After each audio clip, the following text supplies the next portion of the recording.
Congratulations to Inspire N for creating a series of videos on how to inspire the new India. In this video, I'm going to spend 5 minutes talking about my own journey and with specific emphasis on how I achieved success by facing rejection, by facing failure, and coming back on top.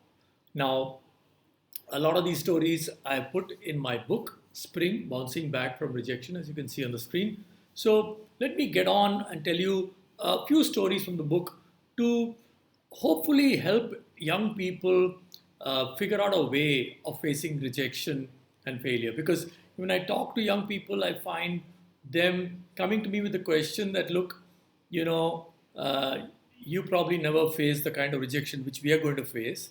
And I keep telling them, no, I've had more than my share of rejection. So let me, in my career, it's now more than 40 years I've been working.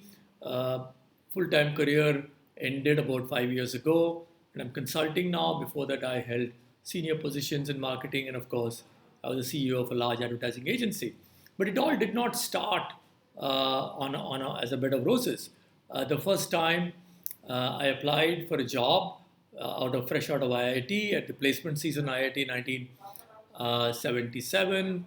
I got rejected by the company I applied to, which was Hindustan Lever, a kind of a dream company.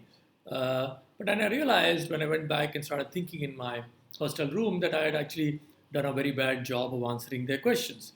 So the next time I met the interview team from Hindustan Lever was when I was in IIM Calcutta. At that time, it was for a summer internship, and I thought, I was very well prepared. But, I went through the final round, and the last two people, I got shot down at the last stage. So this kind of got me thinking that, am I cut out for this job or should I think differently? So, and I used the power of reframing. And I said, look, I need to look at a new direction to get into. And then that got me to look at something else very different. I applied to a company in Kolkata. I wanted a summer assignment in Kolkata. I joined this company called Rediffusion, which wanted someone in Kolkata. I ended up discovering the joy of advertising, and I spent a long, long time in advertising. Of course, I went into marketing and I came back. Now, the lesson here is, rejection is a standard thing which will happen. However much we prepare, we will be faced with some form of rejection or the other. The most successful startups today have faced rejection, not once, multiple times. In fact, in my book, I talk about one particular startup which I was advising, which went through 100 rejections. Authors have gone through rejection. Whether it is Jeffrey Archer or our own Amish Tripathi, they face rejection. Musicians have gone through rejection, including Beatles. Right? Space scientists have faced rejection. And of course, academics have faced a lot of rejection. So, what do you do when you're hit by a rejection?